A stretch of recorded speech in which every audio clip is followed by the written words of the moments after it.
may be divided into two classes. One class may be for achieving a certain goal, and the other may be for avoiding some unfavorable circumstance.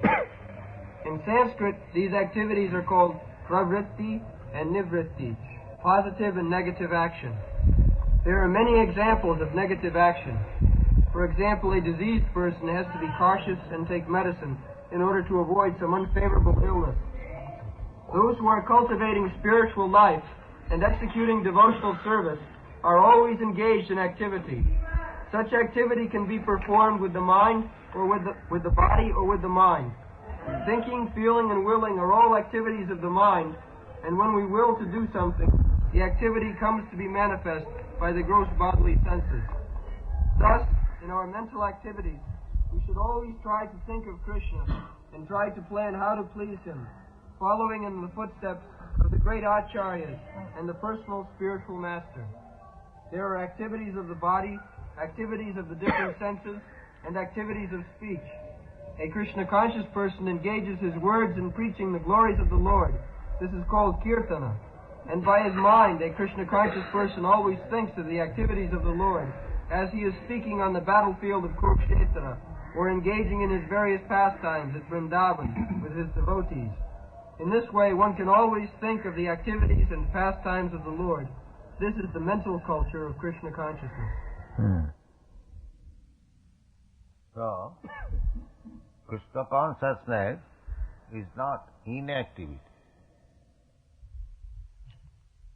This we have discussed yesterday. Actually, the activity is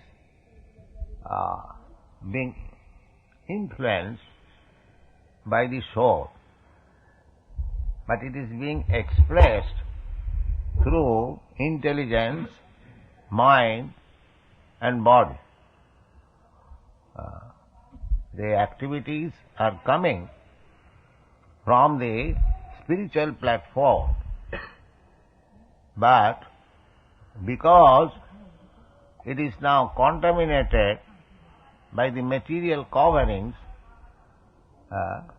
these activities are not very adjusted. Diseased activities. The thinking, feeling and willing. This thinking, feeling and willing is now polluted on account of material coverings. Therefore, we have to revert to the thinking, feeling and willing by Krishna consciousness. As it is explained here, that we shall always think of Krishna's activities. We shall always feel for satisfying Krishna, and we shall always will to enact as he desires. The same feeling, Nidbande Krishna Sambandhe Yukta Vairagam Uchyat. Srila Rupa Goswami has given us two formulas how to become Krishna conscious or how to remain in Krishna consciousness. So one formula is that anasaktasya vishayana jatharaham upajunjata. You should not be attached to the Vishayas.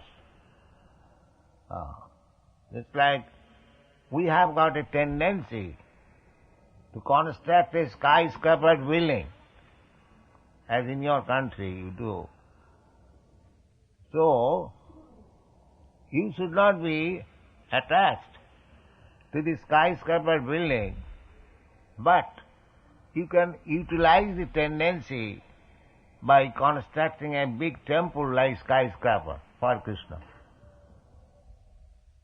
In this way, you have to purify your material activities.